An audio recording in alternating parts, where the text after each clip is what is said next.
Hello my guys, നമ്മളെ അബിക്കുട്ടനെ first വീഡിയോന്റെ തുടക്കം. അത് കഴിഞ്ഞിട്ട് ഞാൻ ഷോപ്രിക്സിന്റെ ഉള്ളിൽ മൈക്ക് ഉണ്ടാക്കാൻ പോയി, വ്ളോഗിങ് മൈക്ക്. ഞാൻ ഉദ്ദേശിച്ച സാധനമാണ് ഉണ്ട്, പക്ഷെ എൻ്റെ അത്ര എമൗണ്ട് ഇല്ല. അങ്ങനെ അത് പിന്നെ ഒരു ദിവസം മേടിക്കാന്ന് വിചാരിച്ചു. ഷോപ്രിക്സിന്റെ ഉള്ളിൽ നിന്ന് തന്നെ നമുക്ക് പഴം മേടിക്കാനുണ്ടായിന് പീടിയിലേക്ക്. കുറെ ദിവസത്തിന് ശേഷമാണ് ഞാൻ ഇങ്ങനെ ഒരു വീഡിയോ ഇടുന്നത്. ഇനി ഷോർട്ട് വീഡിയോസിൽ ഫുള്ളും ഉണ്ടാവില്ല, ഇനി ഫുൾ വീഡിയോയിൽ ഫുള്ളുണ്ടാവും. അതായത് എന്റെ വീഡിയോ ആണെങ്കിൽ ഫുൾ വീഡിയോ നോക്കിയാൽ മതി. അപ്പൊ എന്റെ ക്യാരക്ടറിലേക്ക് കിടക്കാം. ഗൈസ്, F&Dന്റെ അവരെ മിനി കൂപ്പർ ഞാൻ കണ്ടുമുട്ടി.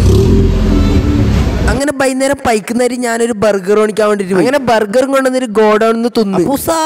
അങ്ങനെ പണിയെല്ലാം തീർത്തിട്ട് ഞാൻ ബസ് കയറി. അപ്പൊ റഷാദ് ബസിന്റെ ഡ്രൈവറോ കണ്ടക്ടറോ ആരെങ്കിലും ഇത് കാണുന്നുണ്ടെങ്കിൽ ഒന്ന് കമന്റിൽ മെൻഷൻ ആയിക്കോ. അപ്പൊ ഗൈസ്, ഇച്ച വന്നിട്ടുണ്ട്, ഇഞ്ഞാവും വന്നിട്ടുണ്ട്, ഇഞ്ഞപ്പറുണ്ട്. അപ്പൊ അമ്മ എന്ത് ഫുഡാക്കിയെന്ന് കാണിച്ചു കൊടുക്കാറ്? ഇച്ചവാ എന്ത് ഫുഡാക്കി കാണിച്ചു കൊടുക്കാറ? ഞാൻ ഉച്ചാവും കൂടിയിട്ട് ഫുള്ള് സ്പെഷ്യൽ ആക്കി വെച്ചിട്ടുണ്ട്. വച്ചൊറ്റക്ക് ഇതാ നല്ല മുതുമം കോഴി പൊരിച്ചതാണ് കേട്ടാ.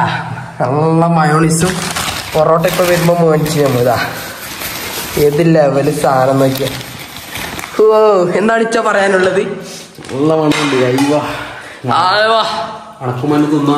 അതന്നെ പള്ളി ഫുള്ള് ലൈറ്റ് വെച്ച് ഇന്നലത്തെ പോലെ അല്ല, ഇന്ന് ഫുള്ള് മാറി. ആദ്യം ഇതാ ഫുള്ള് മാറിയിട്ടുണ്ട്, ഫുള്ള് സൂപ്പർ എസ്സലായിട്ടുണ്ട്. എന്താണ് ഗൈസ് പറയാനുള്ളത്? കാഞ്ഞങ്ങാട് ഫുഡിന്റെ വീഡിയോയില് ഫേമസ് ആയ നമ്മളെ നിജാഫ്ക്കാന്ന് കേട്ടത്. അപ്പൊ ബാക്കി നാളെ.